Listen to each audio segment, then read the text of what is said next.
మాజీ సీఎం జగన్ తీరుపై మంత్రి కొల్లు రవీంద్ర ఫైర్ అయ్యారు. వల్లభనేని వంశీని పరామర్శించిన తర్వాత జగన్ చేసిన వ్యాఖ్యలకు కొల్లు రవీంద్ర కౌంటర్ ఇచ్చారు.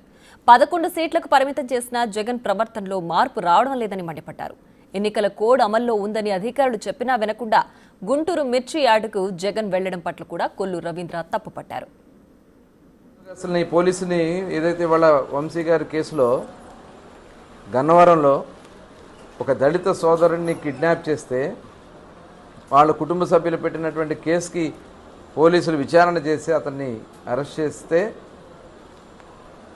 దానికి పచ్చి అబద్ధాలు మాట్లాడుతున్నాడు ముఖ్యమంత్రి, మాజీ ముఖ్యమంత్రి జగన్మోహన్ రెడ్డి గారు. ఏం మాట్లాడుతూ ఉన్నాడు ఆయన?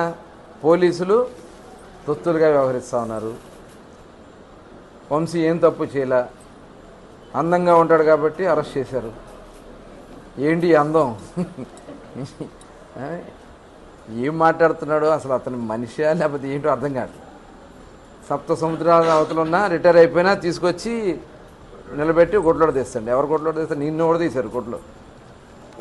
151 మంది ఎమ్మెల్యేలు ఉంటే నేను 11 మందిని ఒట్లోడు తీసి నుంచో పెట్టారు. నువ్వు అసెంబ్లీకి వెళ్ళండి భయం.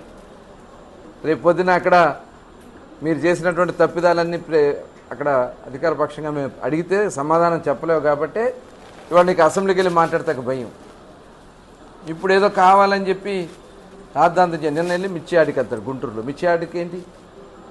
మీరు ఎంత ఇచ్చారు రేటు? ఇవాళ పరిస్థితులు ఏమున్నాయి? కేంద్రం కూడా, నేను ముఖ్యమంత్రి గారు కేంద్రానికి దగ్గరికి వెళ్ళి కేంద్ర వ్యవసాయ శాఖ మంత్రి గారితో కూడా మాట్లాడి మరి ఇవాళ ఉన్నటువంటి మిర్చికి గిట్టుబాటు ధర వచ్చే విధంగా ఆయన మాట్లాడుతూ ఉంటారు. నువ్వు ఒక పక్క ఎలక్షన్ కోడ్ ఉంది, కలెక్టర్ గారు వెళ్ళడానికి వీలేదని అనుమతులు తీసుకోవాలని చెప్పడం జరిగింది. పోలీస్ అధికారులు చెప్పారు మాకు బందోబస్తు ఇవ్వలేదని చెప్పి ఇంకా మాట్లాడతారు. పెయిడ్ ఆర్టిస్టులను తీసుకొచ్చి అక్కడ రైతులుగా నిలబెట్టి వాళ్ళతో మాట్లాడిస్తారు.